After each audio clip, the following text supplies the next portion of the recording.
Aziz Kaftaeri, bonjour. Bonjour. Avant de vous céder la parole pour une petite présentation, je vous remercie d'abord d'être présent parmi nous. Il y a une dédicace dans votre ouvrage qui va paraître bientôt, qui m'a marqué. Vous dédiez votre ouvrage à votre grand-mère et vous dites à la mémoire de ma grand-mère, quand elle lavait le linge, elle utilisait 2 bassines à peine remplies d'eau. L'une pour savonner, l'autre pour rincer, et notre linge sortait tellement propre. De nos jours, avec toute l'eau qu'on gaspille, on ne parvient pas à dissoudre nos saletés. Ouais. Bon, c'est juste une métaphore, dans le sens que maintenant on commence à vieillir, mais quand on était jeune, on se nourrissait d'amour plus de choses matérielles. De nos jours, les gens ils s'intéressent plus au matériel. Pour eux, la félicité, c'est le matériel. Alors qu'avant, on s'occupait ou bien on se nourrissait d'autres choses. Et le matériel n'était pas très prédominant comme il est maintenant. Avec 2 bassines, on faisait notre linge. Maintenant, on gaspille des dizaines de litres pour faire la même tâche. Est-ce que vous pouvez vous présenter brièvement? Je m'appelle Aziz Kaftaeri. Je suis ingénieur agronome de formation en 92. J'ai travaillé à l'INRA, l'Institut National de la Recherche Agronomique, pendant près de 15 ans. D'accord. Et puis j'ai fait un PhD au Japon, sur les sciences du bio-environnement.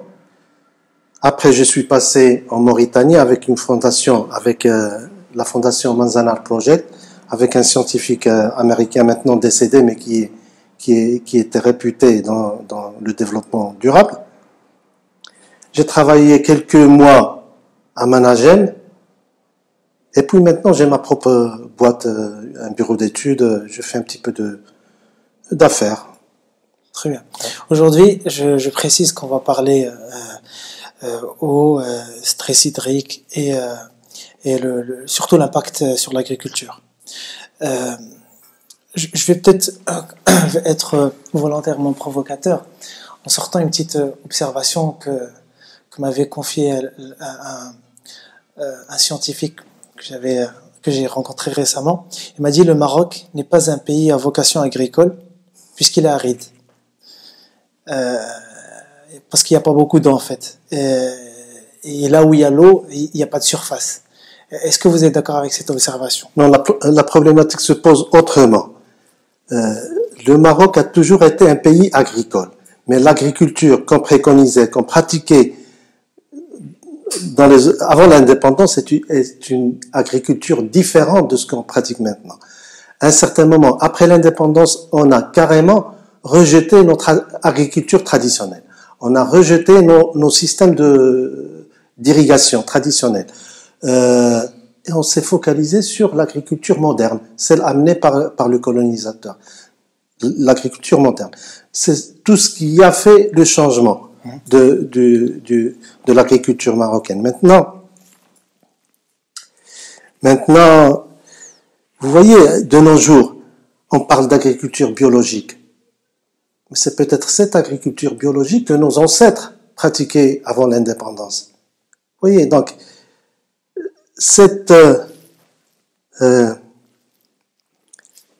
quand on suit aveuglément le monde occidental, on connaît leurs propres erreurs et on revient à la fin à la raison. La raison, c'était des systèmes de production agricole qui soient adaptés aux conditions environnementales, que ce soit l'eau, que ce soit le sol, que ce soit le climat, etc. Les agriculteurs utilisent toujours une expression, ils disent l'hamzine. Ça veut dire quoi l'hamzine? L'hamzine, c'est un scientifique, peut-être que vous pouvez la quantifier, cette expression. Non, l'hamzine, il y a plusieurs définitions d'année sèche. Il y a l'année sèche agricole, il y a l'année sèche hydraulique et d'autres définitions. Pour les agriculteurs, l'année sèche agricole est bonne quand ils arrivent à obtenir de bons rendements, tout simplement. De bons rendements, ça veut dire qu'ils peuvent lier les deux campagnes. Ouais, c'est ça. Très bien. Et parlons un peu avant de revenir vers l'agriculture, il y a la première phrase de votre bouquin qui m'a marqué.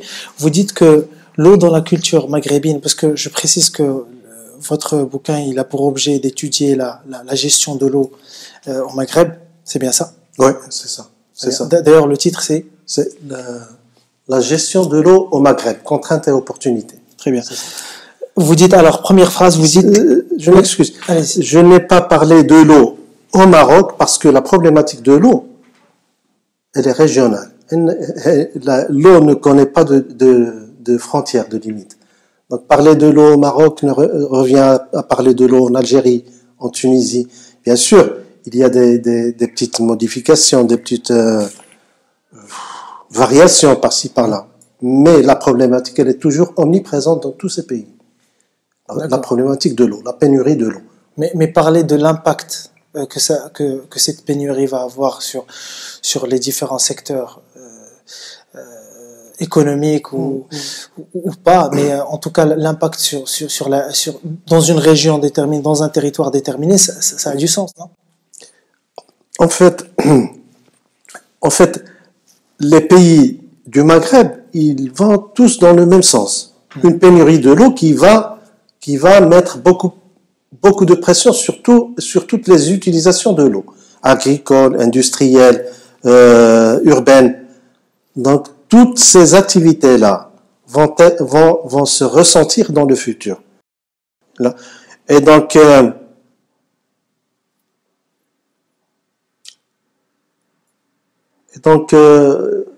il faut trouver des solutions à ces problématiques-là. Quelles sont ces problématiques, justement?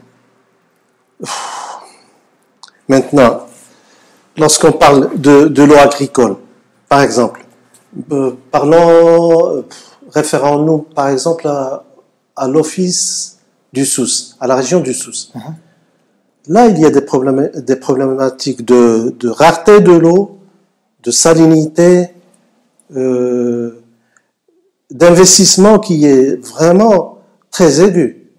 Et maintenant, ce qu'on remarque, c'est que les investisseurs dans le domaine agricole qui s'étaient implantés dans la zone du Souss pour exporter les agrumes, les primeurs vers l'Europe, pour se faire de l'argent, maintenant, c'est pour exporter de l'eau.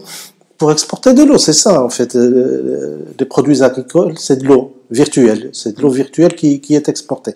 Mais ces investisseurs-là, ils ont tellement asséché la région, ils ont aggravé les problèmes environnementaux et maintenant ils remontent vers le nord. Que ce soit vers Marrakech, vers le Loukos, vers Kenitra. C'est là où ils se font du business. C'est du business qui n'est pas durable.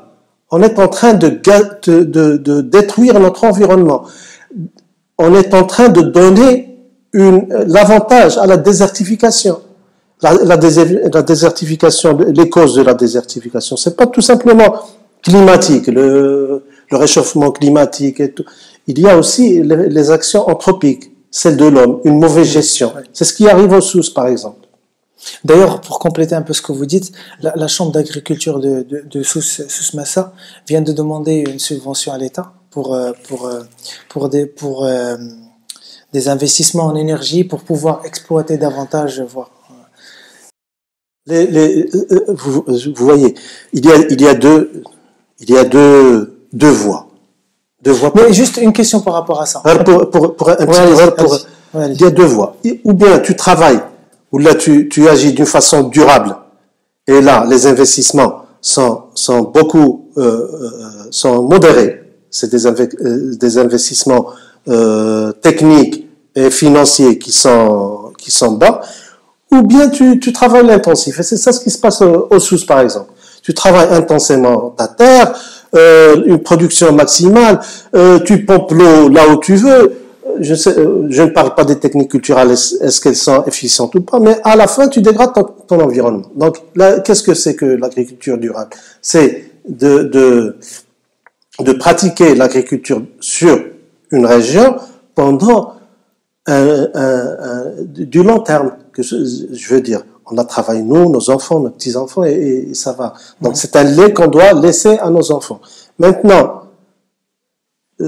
travailler d'une façon intensive revient à détruire l'environnement. Donc, mais ces gens-là, ils veulent aller, je veux dire, à force de pomper de l'eau, c'est-à-dire, ils veulent aller, je sais pas, peut-être vers le magma. Je vais te dire, je vais te dire une chose. Parce que réellement, juste un petit point, peut-être ça peut sembler débile ce que je vais vous dire. On peut pas créer de l'eau. À part si on met peut-être en place des labos qui mixent deux atomes d'hydrogène avec l'oxygène et ça donne des molécules d'eau. On peut pas créer de l'eau. C'est-à-dire on a une quantité bien définie d'eau et c'est pas en créant plus, c'est pas en bâtissant plus de barrages qu'on va augmenter la quantité. Jusqu'à maintenant, ce qui prime en agriculture. Là, on parle de l'agriculture mondiale. C'est pas une caractéristique de l'agriculture marocaine. Ce qui prime, c'est le caractère marchand, le commerce, le financier. Donc, pour un investisseur dans je sais pas, dans l'office du caractère marchand. Je vais vous couper juste pour revenir un peu. Il y a un lien entre ce que vous venez de dire et la phrase dont je vous ai parlé tout à l'heure. Vous dites dans la première phrase de votre bouquin, vous dites l'eau dans la culture maghrébine est synonyme de vie. Denrée vitale, l'eau n'était nullement considérée dans l'esprit collectif maghrébin comme un bien marchand. Quand on entend ça, aujourd'hui, quand on voit, par exemple, l'eau, quand il y a des gens qui ne peuvent pas payer leur facture d'eau, dire l'eau n'est plus un droit. Il y a un certain Vous êtes d'accord avec ce constat? Oui, je vais y revenir. Il y a un chercheur, je crois français, c'est une dame, je crois, qui caractérise l'eau au niveau temporel au Maroc. Avant tout, c'était l'eau du ciel. L'eau du ciel, ça veut dire l'eau qui tombait du ciel, on l'utilisait tous. Et d'ailleurs, avant les systèmes traditionnels d'agriculture, par exemple, l'eau d'irrigation, c'était un bien pour tous les membres de la tribu. Donc, tous avaient droit à cette eau. Quand vous dites système traditionnel, juste pour clarifier un peu les choses, vous parlez des khatarat, par exemple, non? Khatarat, par exemple, ils organisaient des associations qu'ils appelaient Rata. Donc, à chacun, il avait le droit d'avoir son eau quand il avait besoin. Il y avait un partage ancestral de l'eau. C'était à peu près combien cette portion-là, ça revient à combien de litres par jour ou par individu? Ça dépend de la source elle-même, comme le débit d'eau de la source, et puis le nombre des gens des agriculteurs de l'association. Mais ce que je veux dire par là, c'est que cette eau-là, c'était un bien de tous. Tout le monde avait droit à cette eau, à différentes échelles peut-être, à différents niveaux, mais tous avaient le droit à cette eau.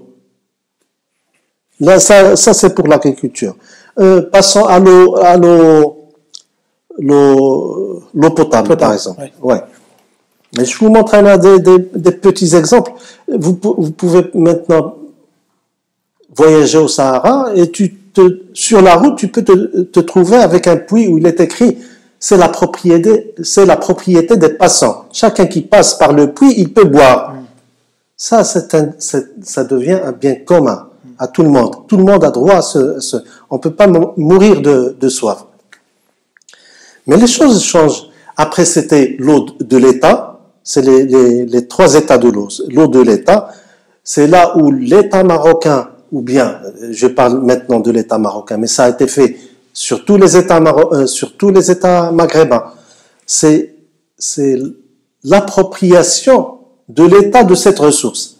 Donc il y a les offices de mise en valeur agricole, des projets mégalithiques d'agriculture, et puis l'État d'un seul moment, elle n'appartenait plus aux agriculteurs.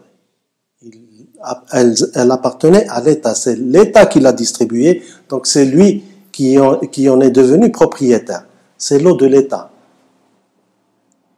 Et puis l'eau au Maroc, c'est la propriété de l'État. C'est les trois phases. L'eau du ciel, l'eau de l'État et l'eau privée. Maintenant, on est passé à l'eau privée. L'eau, quand c'est mis en bouteille mis en bouteille, ou bien c'est les sociétés de distribution d'eau au niveau des villes urbaines. C'est devenu privé. Ouais. Il y a donc là, sur tout ce passage, on est passé d'une eau qui était un bien commun à une eau marchande, tout simplement. Une eau marchande. C'est comme n'importe quel autre bien économique. Donc l'eau, finalement, l'eau est une valeur marchande. C'est ça.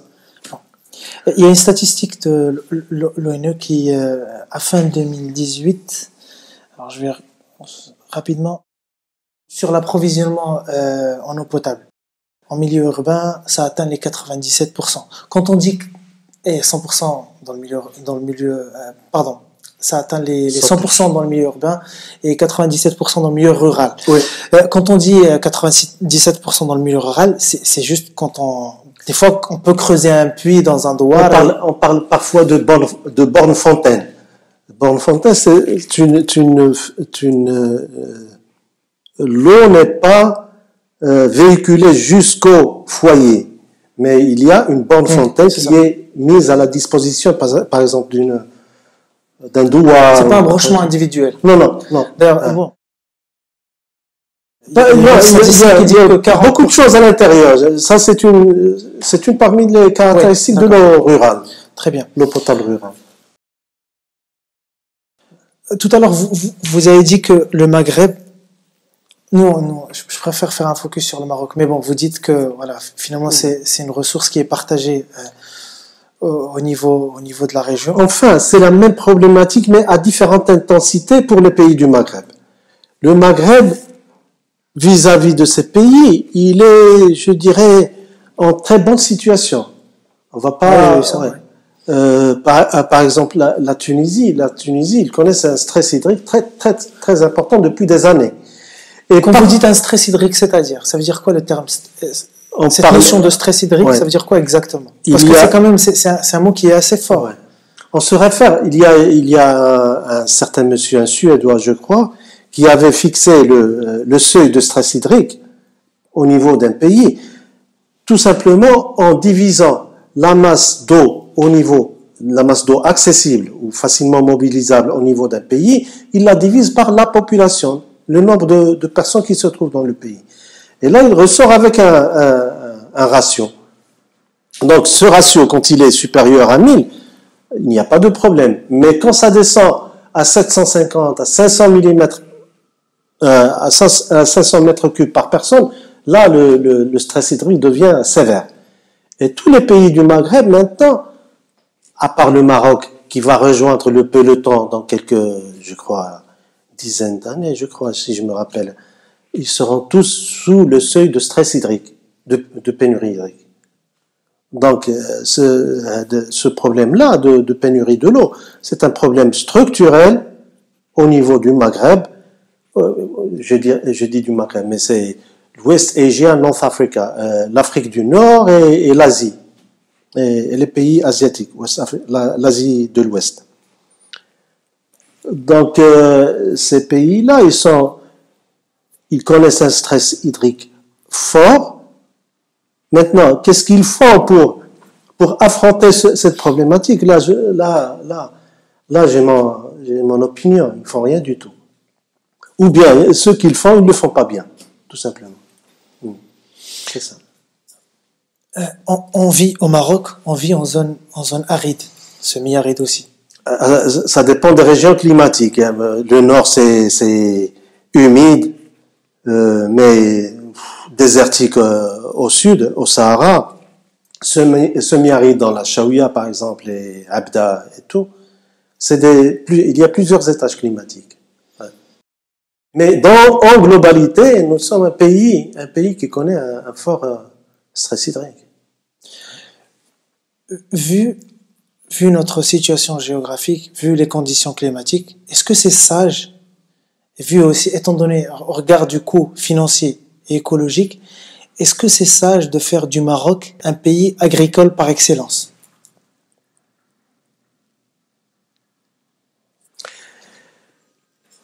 L'agriculture, ouais. Quelle est votre opinion là-dessus? Je crois que le Maroc, c'est un pays à vocation agricole. On a des terres abondantes, fertiles, des millions d'hectares. On a de l'eau assez suffisante. On peut être un pays agricole. Seulement, il faut savoir utiliser cette ressource, l'eau, pour produire. Comment produire? Combien produire? Il faut rationaliser. Bien sûr. C'est gestion rationnelle. Ça veut dire quoi une gestion rationnelle? Même concrètement. Concrètement, tu as 10 dirhams, ton revenu est de 10 dirhams le jour, tu dois te rationner avec, tu vas pas avec 10 dirhams. C'est creuser moins de puits, Ah là, maintenant c'est... mais je veux dire concrètement, c'est quoi une gestion rationnelle? Il y a plusieurs types d'eau. Il y a l'eau souterraine, l'eau de ruissellement, l'eau des lacs. Il y a plusieurs types d'eau. Donc, Prenons. Maintenant, si on parle d'eau souterraine, je vais te donner un exemple. L'eau souterraine. Tu as, par exemple, cette zone-là. Tu as de l'eau en profondeur. Cette eau, elle a un taux de recharge annuel. Qui vient d'où? Il vient des précipitations, de l'infiltration de l'eau dans le sol. Et puis, il y a la constitution d'aquifères, qui est par l'occasion, et ça dure des milliers, sinon des millions d'années de constituer un aquifère. Maintenant, une gestion durable de cet aquifère impose que l'output, que les pompages de l'eau soient inférieurs à la recharge de l'eau. Ça veut dire qu'on ne doit pas dépasser la limite de la recharge de l'eau, sinon le niveau de la nappe diminue. C'est ce qui passe par exemple dans le Souss. Maintenant ils étaient à 150, maintenant ils sont à moins que ça. À Marrakech. Marrakech, ils étaient à 18, 20 mètres. Là, on est au niveau de la palmeraie, en tout cas. Parce que les palmiers sont en train de crever, tout ça. Bref. Si on continue à ce rythme-là, on est en train de transférer le problème de l'eau depuis le sud vers le nord. Cette pression qu'on exerçait sur les ressources hydriques du Souss, maintenant, ils s'exercent de plus en plus intensivement sur les tronçons du Nord. Vu que les investisseurs vont petit à petit investir dans des projets dans le Nord, c'est ça.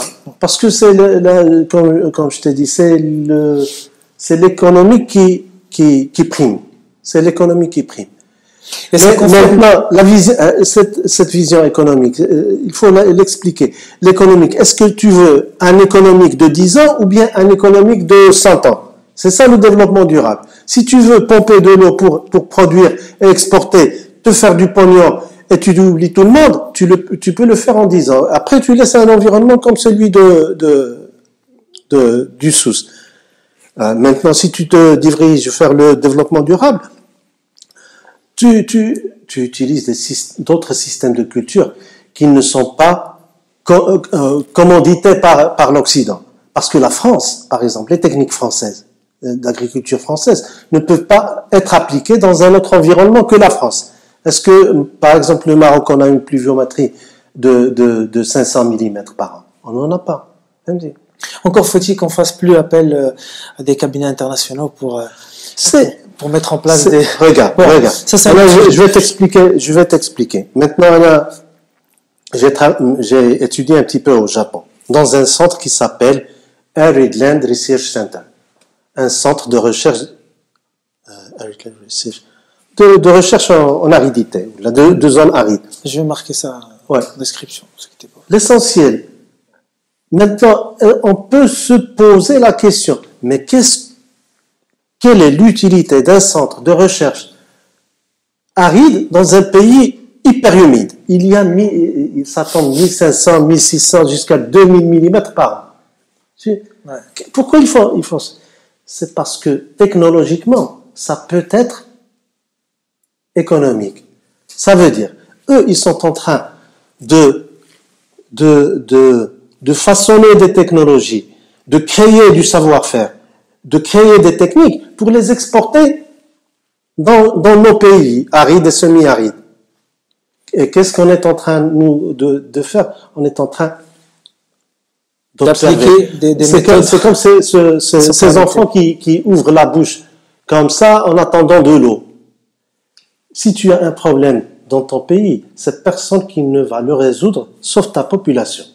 Ceux qui pensent autrement, ils se leurrent.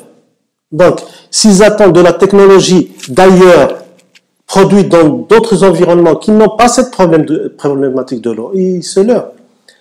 Je vais te donner un exemple parce que parfois juste avant de poursuivre, finalement, si on a pris le temps de bien suivre un peu les choses et surtout durant l'application du PMV, les cultures avançaient petit à petit vers des zones vers des zones arides.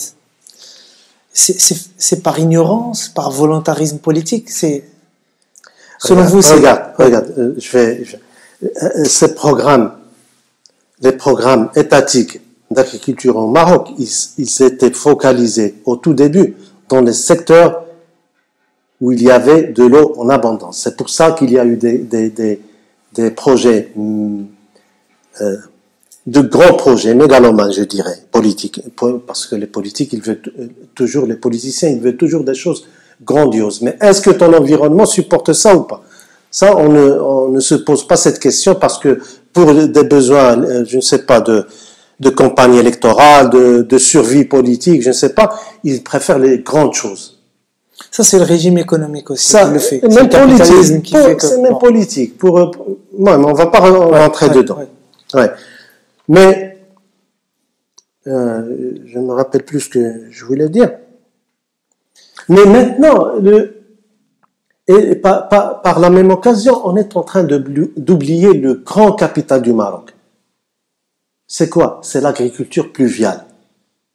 L'agriculture pluviale, c'est, à mon avis, c'est ce qui peut faire sortir le Maroc du marasme qu'il connaît maintenant, de cette importation d'eau virtuelle, cette importation de céréales. On ne s'est pas tellement intéressé à la recherche, à la production et aux investissements dans les zones arides, dans les zones céréalières. Maintenant, on est en train de produire de la tomate, je ne sais pas, au Sousse, je reviens toujours au Sousse, et on exporte de la tomate pour importer du blé. Tu vois? Donc c'est... Mais j'entends. Vous êtes en train de dire que vous exportez de l'eau, en quelque sorte. Oui, mais je veux dire, vous êtes dans une économie mondialisée, économie mondiale qui est ouverte, libérale, et donc quand vous exportez votre eau dans de la tomate, vous allez recevoir aussi de l'eau dans je sais pas, du camembert. Je suis d'accord. On peut importer depuis la basse Normandie. Je veux dire, je suis d'accord. On va pas arrêter l'économie de marché, on va pas arrêter la mondialisation, mais on doit être plus intelligent, un peu plus intelligent dans nos systèmes de production. Si un agriculteur marocain, il fait encore des rendements de 10 jusqu'à 15 quintaux de blé dans les régions marocaines, là c'est un très très grand problème. Il fallait s'attaquer depuis des années à améliorer les techniques culturelles, le matériel culturel, le savoir-faire, former les agriculteurs. Pourquoi? Pour améliorer les rendements céréaliers, par exemple, dans les zones pluviales. Et par là même, diminuer les importations céréalières du Maroc. Donc, je ne dis pas qu'on va s'opposer au courant mondial. Non, il faut juste commencer peut-être par... il faut travailler intelligemment. Quel est le poids des scientifiques dans le Conseil national de l'eau? Je crois que quasiment nul. C'est plutôt des bureaucrates. Bureaucrates, c'est pas péjoratif, hein. C'est des gens d'un ministère, tout simplement, qui pensent. Alors que je crois, à mon avis, qu'un tel conseil devrait être fédérateur. Ça veut dire inclure toutes les,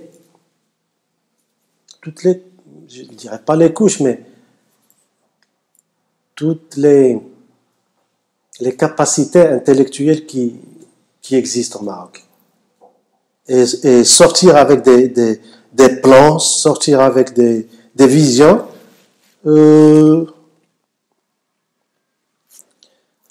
qui soient efficaces pour résoudre cette problématique. Parce que cette problématique, elle doit être résolue ou bien de plein gré, ça veut dire qu'on commence dès maintenant à travailler là-dedans, ou bien de force. Parce qu'à un certain moment, le problème va se poser.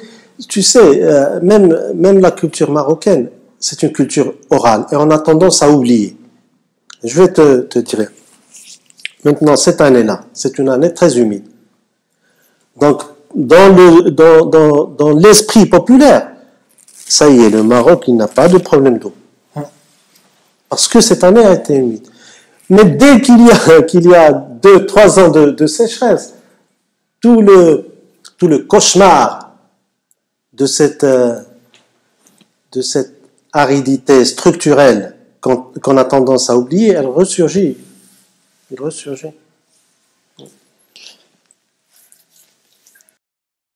Vu la façon, vu votre représentation, quand je dis vous, c'est-à-dire vous les scientifiques, votre représentation de la situation actuelle, il y a un petit bémol parce que on a l'impression que vous êtes incapable de mettre en place un récit qui entrerait en compétition avec la course au profit, avec le développement économique, avec le marché de l'emploi, surtout dans le milieu rural.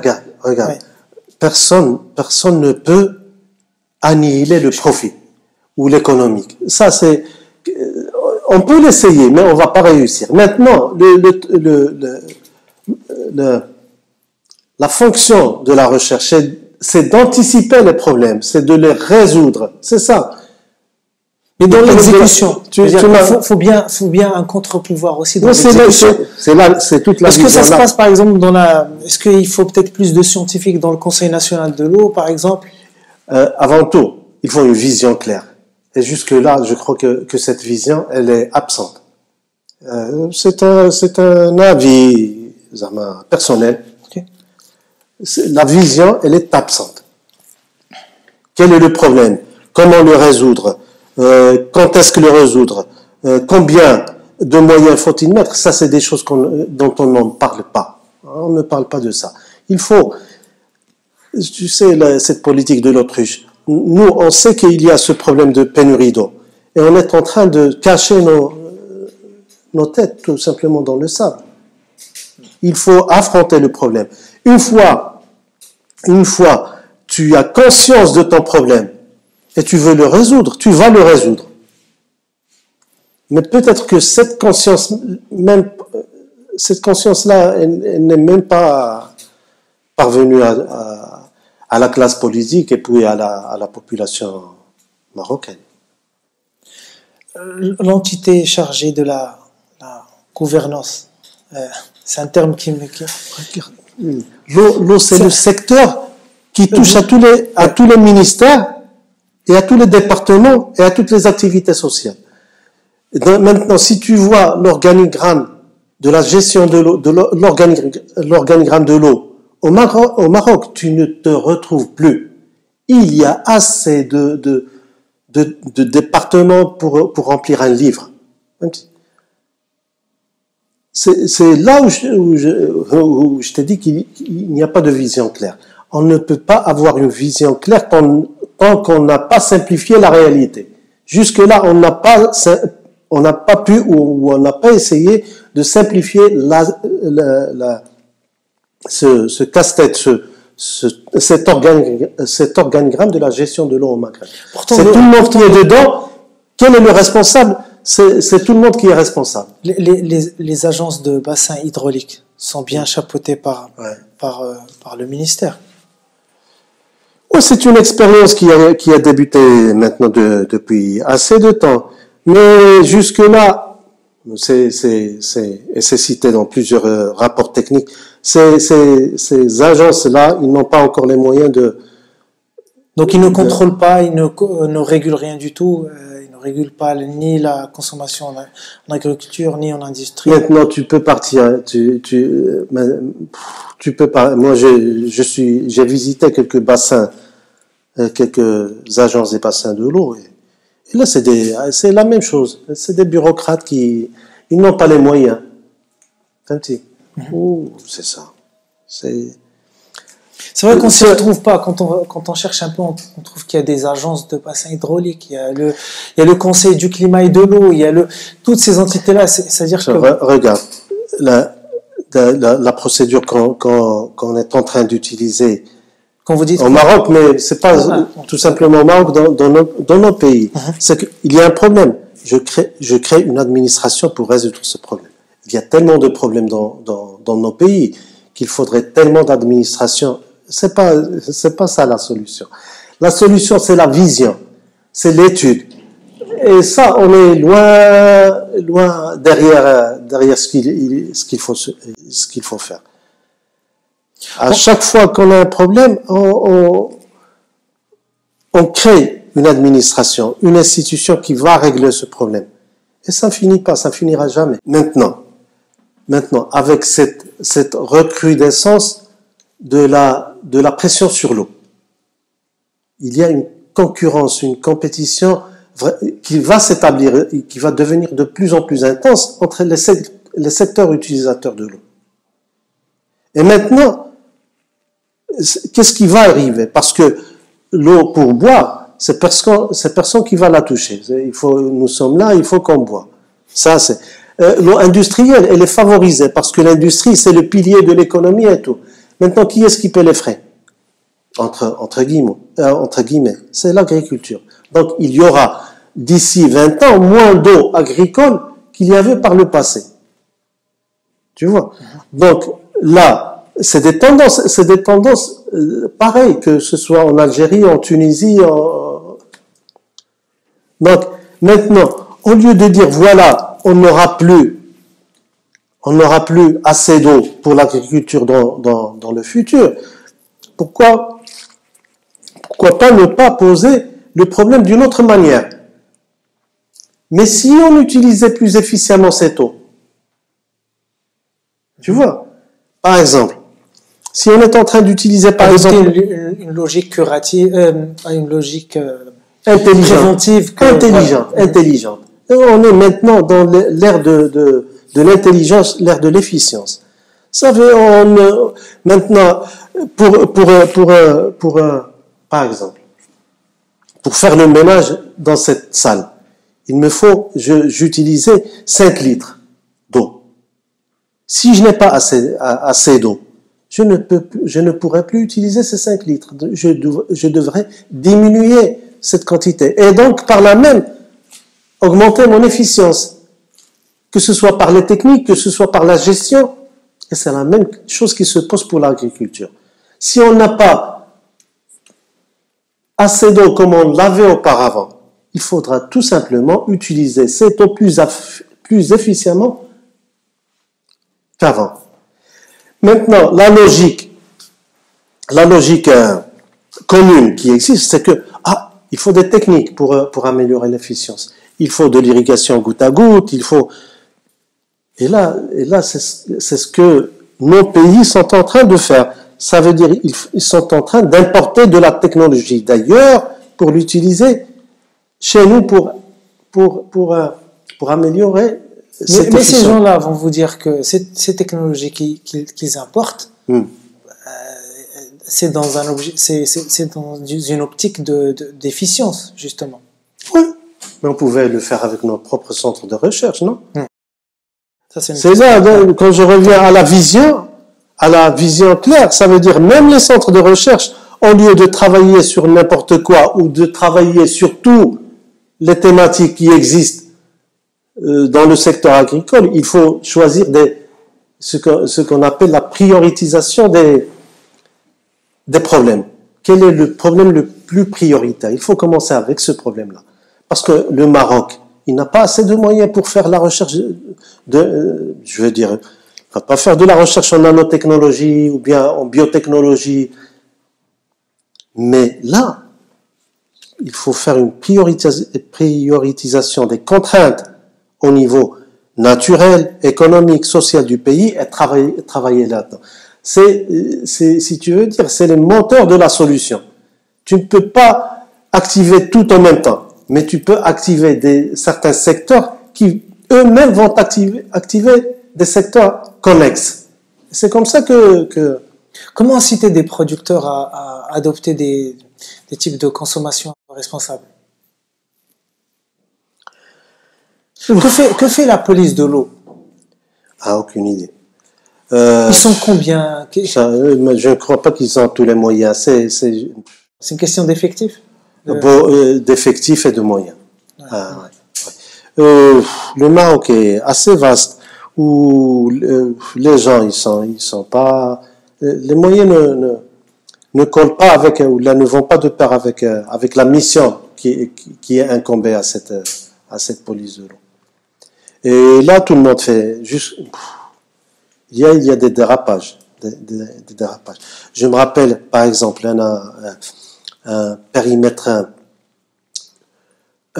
irrigué au Japon. Ils utilisaient de l'eau souterraine. Et là, la nappe, ils la contrôlaient journalièrement, le niveau de la nappe. Tu vois? Donc, ils contrôlaient le niveau de la nappe, ils contrôlaient les pompages par les agriculteurs. Mais ça, c'est une gestion quotidienne de la nappe.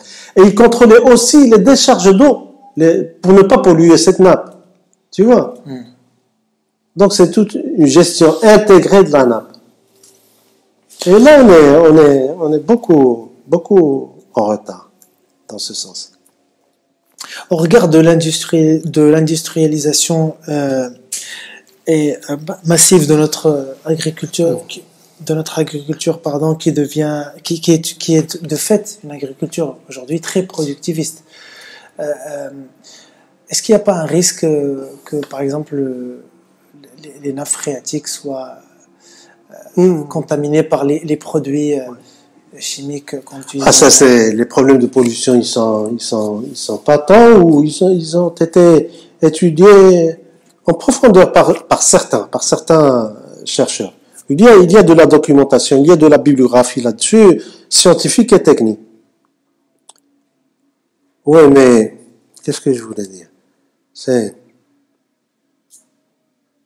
la pollution. Aujourd'hui au Maroc, est-ce qu'on peut avoir une idée sur, par exemple, s'il y a des zones ou des régions où la nappe phréatique a été affectée?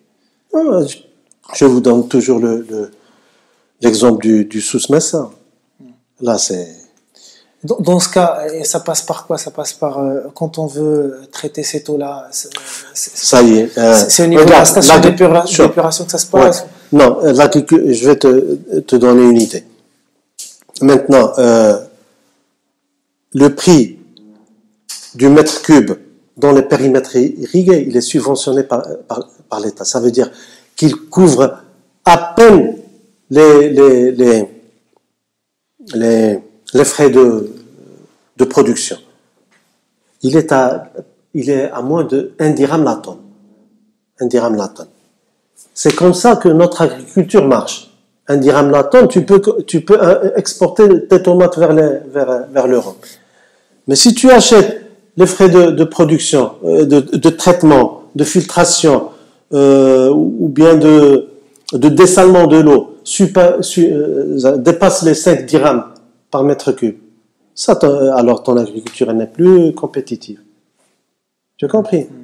Donc, c'est là où je mets l'accent sur les bonnes pratiques, des pratiques viables, des pratiques durables, qui doivent être pratiquées dans des systèmes fragiles. Notre environnement, c'est pas l'environnement de la France, d'Europe. Là-bas, si tu fais des erreurs de gestion environnementale, l'année prochaine, 5 ans après, il y a la résilience. Ça veut dire ton environnement peut récupérer sa capacité de produire. Mais dans ce cas, par exemple, nos environnements comme celui du Souss-Massa, c'est des environnements fragiles. Si tu le bousilles, c'est bousillé pour des centaines d'années. Ou là pour toujours. Je veux dire, dans la gestion de notre patrimoine édaphique, culturel, agricole, il faut être beaucoup plus prudent, beaucoup plus studieux et beaucoup plus conscient de ce qu'on va faire que dans d'autres pays, que dans d'autres contrées plus auspicieuses, qui ont un environnement, un bon environnement, un meilleur environnement. Là, tout à l'heure, vous parlez de cette année. On a eu une année, l'année agricole 2020-2021. C'est une année particulièrement humide. Les barrages sont remplis à plus de 50%. Ouais. Cette variabilité, il faut savoir que dans la variabilité temporelle, il y a deux points, deux caractères, si je peux dire. Mais il y a la variabilité interannuelle et la variabilité intra-annuelle.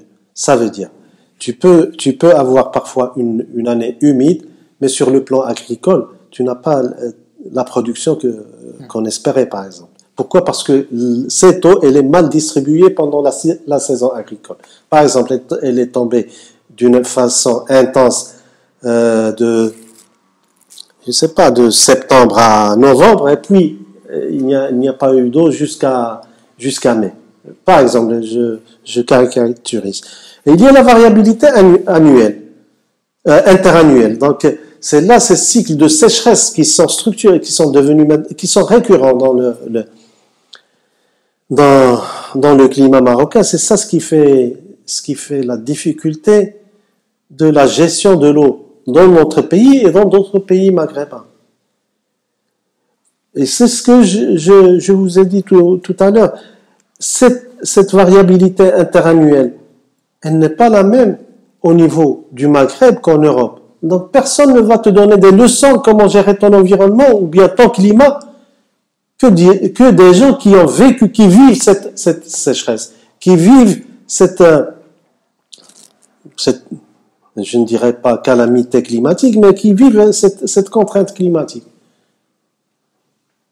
Et là, ce que parfois je critique, c'est toujours cette attente on attend à ce que la solution vienne d'ailleurs. La solution ne va pas venir d'ailleurs. Parce que personne n'a ton problème. Personne ne va réfléchir à ton problème. Et d'ailleurs, s'il réfléchit à ton problème, il ne te donnera pas la solution gratuite. Tu vois? Donc, il y aura toujours parfois un très fort prix à payer. Nous, on doit nous prendre en main, nous prendre en charge, avoir nos propres structures de recherche, avoir notre propre vision et travailler pour résoudre cette problématique. Il n'y a pas d'autre issue.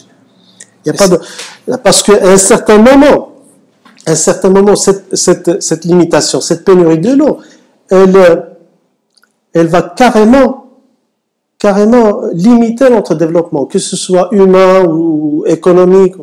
À un certain moment, ça y est, si maintenant on est à 500 mètres, maintenant le Maroc il est à 700 je crois, 700 mètres cubes par personne.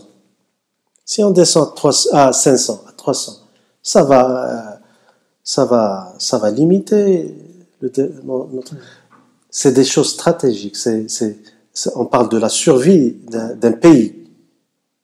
Il faut chercher des solutions depuis le début et non pas attendre jusqu'à ce qu'on soit jusqu'au cou, comme on dit, et pour chercher des solutions. Quels sont les risques inhérents à une mauvaise gestion des ressources hydriques? Parce qu'on a comme l'impression qu'on ignore un peu la trajectoire de tout cela, en fait. En fait, le résultat d'une mauvaise gestion de nos ressources hydriques, que ce soit au niveau du Maroc que d'autres pays maghrébins, c'est l'aliénation du futur, de l'avenir des futures générations. Ça veut dire que, par exemple, l'aliénation de l'avenir des futures générations. Okay.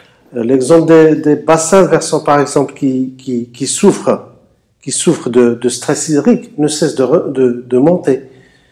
Et les bassins excédentaires, par exemple au Maroc, en 2020, il n'y en avait plus. Ça veut dire qu'il n'y a plus de bassins où la ressource en eau est excédentaire à la demande. Est-ce que vous pouvez rappeler rapidement juste pour dire que on aliène le futur de nos générations, mais on est en train de perdre la guerre aussi avec la désertification. Donc, à chaque fois, les bassins, surtout ceux placés au sud du Maroc... Rapidement, on a combien de bassins au Maroc? 9 bassins. D'ici 2020, on est déjà au-delà de 2020. Selon les prévisions, il n'y aura plus de bassins qui soient excédentaires en eau. À l'horizon 2020, c'est déjà passé. Ça, c'est les études techniques qui le disent. Et donc, les bassins déficients en eau deviennent de plus en plus nombreux. Donc, c'est comme si on perdait du terrain vis-à-vis de la désertification. Donc, l'environnemental aussi, on parle d'eau potable, on parle d'eau industrielle, d'eau agricole, mais qu'en est-il de l'environnemental? Ça, c'est la grande négligée de toutes les eaux. Il faut vraiment que le Maroc, que tous les pays du Maghreb assoient une politique judicieuse de l'eau s'il ne veut pas qu'il y ait des cataclysmes. Exemple, l'immigration. Maintenant, les bassins, par exemple les palmeraies qui ont été affectés par l'interruption du cours de la rivière du Dra. Ces gens-là, ils sont en train d'abandonner leurs palmeraies et de s'orienter vers d'autres villes marocaines pour l'emploi, pour y vivre. Donc, si d'une façon générale, tous ces cataclysmes ou ces mauvaises gestions de l'eau aboutiront à la fin à des mouvements sociaux, à de l'instabilité. C'est une question très sérieuse qui doit être traitée par tous les États. Donc il faut s'attendre à des flux migratoires. C'est sûr. Si on ne prend pas au sérieux tous ces problèmes-là, c'est l'instabilité, carrément. D'ailleurs, et je le montre, il y a des chercheurs qui l'ont fait, l'eau elle est présente dans la quasi-totalité des conflits et des tensions sociales qui se jouent, que ce soit au Maroc, que ce soit dans les autres pays maghrébins. Aux côtés des conflits au niveau de la terre et d'autres ressources. Donc l'eau, c'est vraiment une contrainte et un facteur à tenir en compte dans le développement de nos pays. C'est ça. Très bien, on est arrivé au bout. C'est Adil, merci beaucoup. Merci. Je vous dis à très bientôt.